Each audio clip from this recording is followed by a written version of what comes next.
Hare Krishna. Accepting our smallness requires greatness. Accepting our smallness means recognizing that in the face of this large world with its huge complexities, we are actually insignificant. Within the body itself, actually our own bodily form is very tiny as compared to the vastness of the world, what to speak of the vastness of the universe. But even within the body, what we are is extremely small. So just one particle of consciousness. Ekesha gashadabhagasya shatadha kalpitasya cha. So we are actually very small. Now, although ontologically, that means in terms of the nature of existence, although we are very small, but often we suffer from megalomania. We think of ourselves as very great. We think I am the lord of my family, I am the lord of my office, I am the lord of whatever things, and we think that I will eventually become a bigger and bigger lord.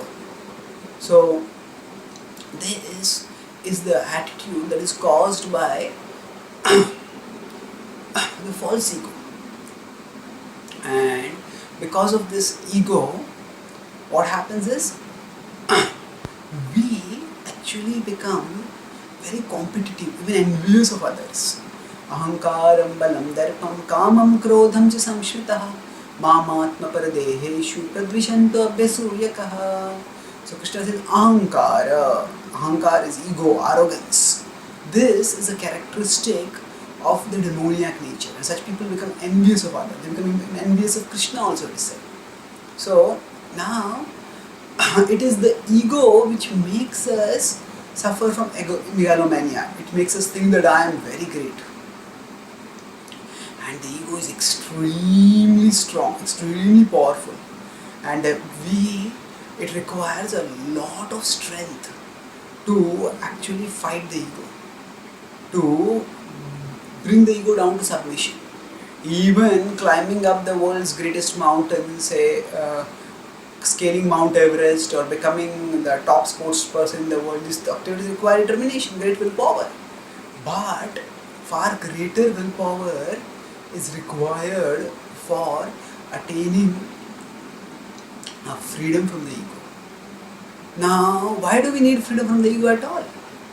You may think, oh, I'll just build my ego and I'll become great and I'll be happy. But actually, we may get, for what we will get is not really greatness, we'll get greater illusion of greatness.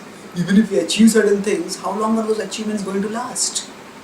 Even if somebody becomes a champion at mountaineering, scaling very high mountains, but how long is that going to last, that record? Somebody else will break the record. Even if someone else doesn't break the record, still, sooner or later, they're going to die, and then that record is not going to go with us.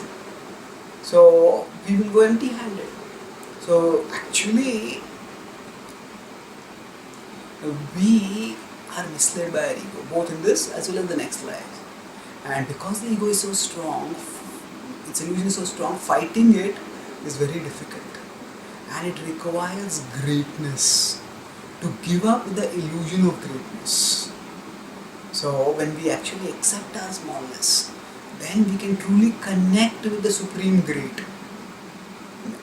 When we are ourselves trying to prove to the world how great we are, then our attention is focused on primarily either trying to prove our greatness, trying to make sure that the world notices our greatness, and when somebody notices and appreciates, we feel joy in that, and when nobody notices, then we feel misery in that. So we are so self-obsessed that we can't perceive the Supreme Great Being, we can't perceive Krishna.